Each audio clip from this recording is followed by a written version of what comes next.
Bonjour à toutes et à tous. Aujourd'hui en direct de la place de la Chambaudie où se déroule depuis 14 heures un conseil de discipline d'un responsable de la ligne 3.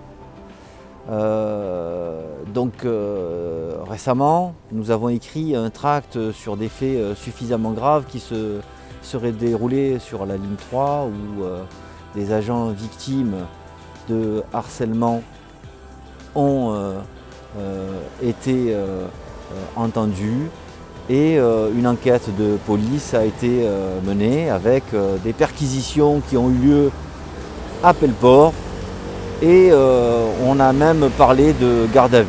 Donc on a continué notre enquête au SAT-RATP pour savoir ce qu'il en était et on a découvert que c'était aujourd'hui, vendredi 27, que se tenait ce fameux conseil de discipline d'un cadre. On parle d'un cadre transport que l'on a vu arriver peu avant 14 heures, la tête ailleurs, pensif, et qui devait déjà se projeter sur ce qu'il attendait et se préparer à répondre aux questions qui lui seraient posées lors du conseil de discipline par les représentants de la direction et les représentants des syndicats, si tant est qu'il y en ait, sur les faits graves qui lui sont reprochés. Voilà. Donc beaucoup se sont tus, de nombreuses victimes à la RATP se cachent, se terrent et se taisent. Et pour nous, au SAT-RATP, c'est pas normal. C'est pas aux victimes de se cacher, c'est plutôt aux harceleurs. Donc je suis venu aujourd'hui pour confirmer à celles et ceux qui ont été victimes de ce cadre que finalement la RATP n'a pas pu, comme beaucoup le souhaitaient ou beaucoup en parlaient, cacher cette histoire-là qui est suffisamment grave, parce que je le rappelle, une perquisition n'a pas lieu pour rien. Lorsqu'on entend apparemment un directeur pendant de nombreuses heures, c'est pas pour rien, c'est qu'il y a déjà un faisceau suffisant de preuves qui établissent qu'une enquête doit être diligentée et ordonnée par le parquet. Donc les faits seront jugés en deux temps. Là vous avez le premier temps, c'est en interne, la RATP qui, au vu de l'affaire qui est soulevée aujourd'hui, estime que de toute façon elle ne pourra rien cacher et qu'il faut traduire le cadre en conseil de discipline et le révoquer. Alors sur ce sujet-là aussi, on aimerait bien apporter des éclaircissements.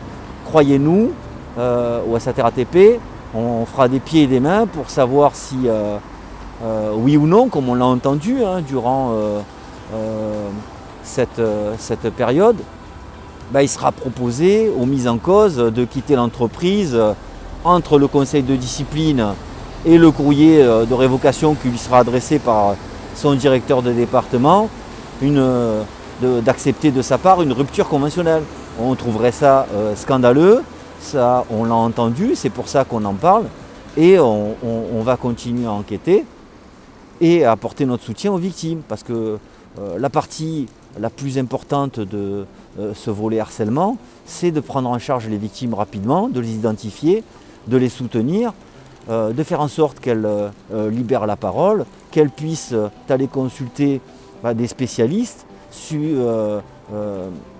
subir des examens pour voir un petit peu d'un point de vue médical ce que ça a engendré chez eux. Le harcèlement, c'est terrible, ça doit être dénoncé, ça a des conséquences néfastes sur la santé, et donc on ne peut pas rester en tant que syndicaliste inactif, immobile ou silencieux, ou pire, cautionner, parce que ne pas dire un mot, c'est cautionner, c'est consentir.